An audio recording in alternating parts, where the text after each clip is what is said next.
Hey docs, in this video, I'm going to share with you the single most important understanding and strategy when it comes to care continuation with your existing patients after their initial care. I'm Dr. Josh Wagner with Patient Mastery, where we help great chiropractors double collections, more time off without any more ad spend, marketing, new services, or team.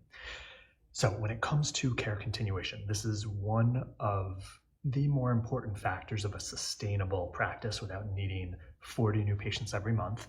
First thing that's most important is getting new patients, right fit new patients, not just anyone, not just people who respond to a $19 Facebook ad, to come in with a condition they have an issue for that you can solve and start your care and follow an initial protocol. That's number one. The old days of do whatever you can do to get as many people in the door because insurance is going to fit the bill doesn't exist. The single greatest skill every chiropractor needs is being able to get paid out of pocket and patients to follow your clinical recommendations that are in their best interest, not some cookie cutter one-year care plan for everyone. Why is this so important? Because if that's not happening, it doesn't matter how many new patients you get. It's always a leaky bucket. You're banging your head against the wall, and it's just frustrating, and practice becomes a grind. Now, why is care continuation so important? Because everyone's on some type of an initial plan. You're not going to expect every single person to just continue out of the, old school. It was, oh, insurance pays and it feels good. Just keep coming. Okay, doc, I have nothing else to do during the week or the day. That doesn't exist anymore. People are busy. They've got to pay out of pocket. There's got to be a compelling reason to keep getting your care. And the old models of wellness, prevention, protection, maintenance, all, for the most part, fall on deaf ears. I don't care about the email sequence you're telling them. I don't care about the lay lecture you're doing at the end of their initial care. I don't care about that second report of findings you do. If you're promoting wellness, prevention, protection, or maintenance, you are probably struggling with the current, 15 to 20% of people actually take you up on it, or maybe 10%. And that yields to getting back into the leaky bucket of always needing tons of new patients, even after being in practice 5 to 10 years, and hopefully having a reputation in your town, having exposure, and having a bunch of other professionals and providers referring to you. So let's get into it. So if you're having consistent continuations, you don't need as many new patients, less marketing, less ad spend, less stress. When you are getting care continuations, that's one of the markers of breaking through collection ceilings, of adding another 10,000 a month to your collections with the same number of new patients, adding another 10,000 without raising your fees, adding another 10,000 without new billing or services or anything like that. And this topic comes from two different things I've heard in the last week. First is a doc who reached out to us, 20 years in practice, stuck at around 12 to 15,000 a month total collections, has a dozen chiropractors in his family, above him, like he's come after them before him, has been with 2 coaching and management groups and has said, my systems aren't working, but with 12 chiropractors in my family and having soaked up everything from 2 other coaching companies, I feel like I know there's everything out there. I know what there is. It's just like whether I do it or not. Well, consider this. What's worked for past management companies, and I'll get to an example next, and what's worked for the 12 DCs before you in the 50s, 60s, 70s, 80s, 90s, and early 2000s is not what's working right now in the 2023, 24 going forward realm of chiropractic. And that's not putting them down or anything. It's what got you to where you are is not going to get you where you want to be. And what's worked in the past does not work right now. We are in a different era. When it comes to practice management, I happened to see 5 minutes of a video, I think it was a podcast this week, of a coach in the field who's been around the past 10, 20 years or so. And, like I say, the old school care continuation is wellness, maintenance, prevention, protection. So he was talking about how patients don't want corrective care, like the CBP model. Look, they'll take whatever care you're going to give them if you're going to get their life back. But yeah, no one wants to have to come in 60 plus times over a year to get the result that other chiropractors can get in like 3 weeks or 3 months with a lot less visits. So he's like, people don't want that. But what they want is the wellness lifestyle.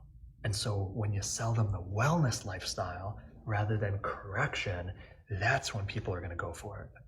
Well, when's the last time you've had the majority of your patients, once they're asymptomatic, feeling fine, sign up and say, yeah, I want to pay you a bunch of money each month just for wellness? That's the same thing as prevention and maintenance. Now, there's people that are going to do supplements and don't feel a difference. I'm one of them. I just trust it. But that's a lot more common in our culture.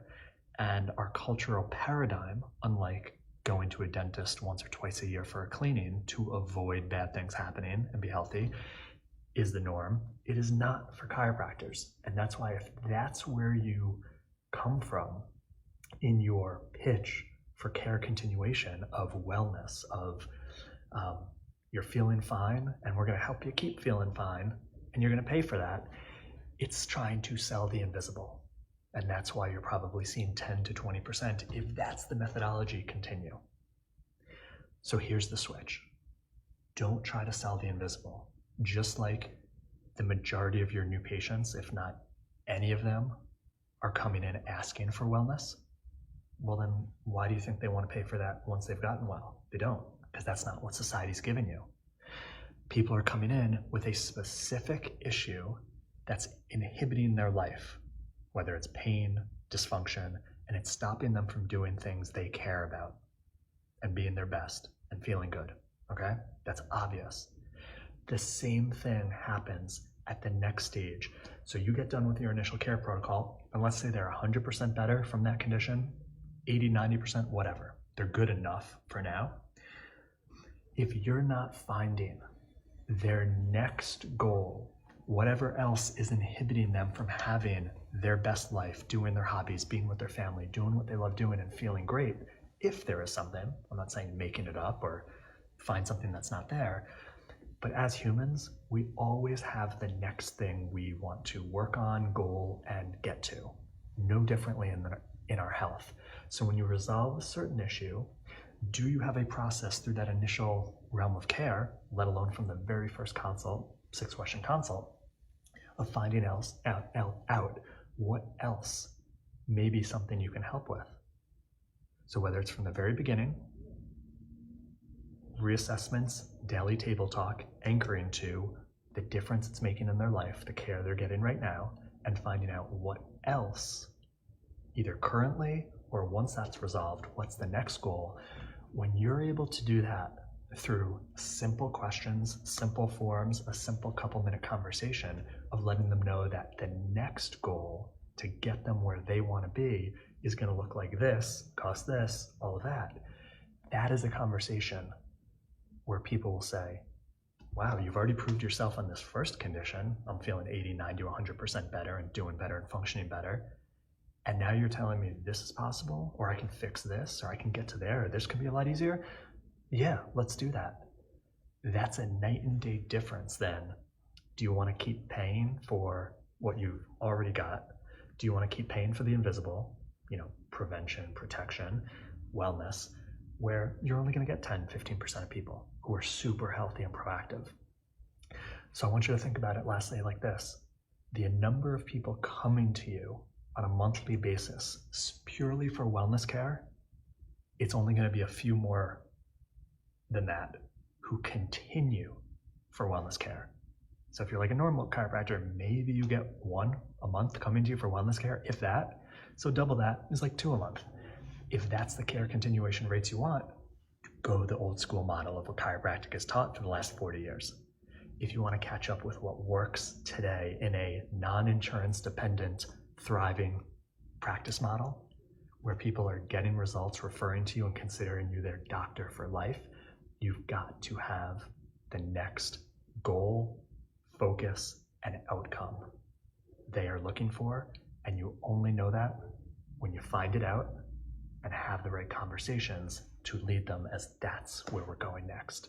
When you change that communication, that strategy, that mindset in you first for them, everything changes. You won't need as many new patients, more care continuation, more referrals, more cash collections, breaking through your next 10,000 increment in monthly collections, and practice gets a whole lot easier and more rewarding, helping more good people over the long term get well, stay well, and keep accomplishing more.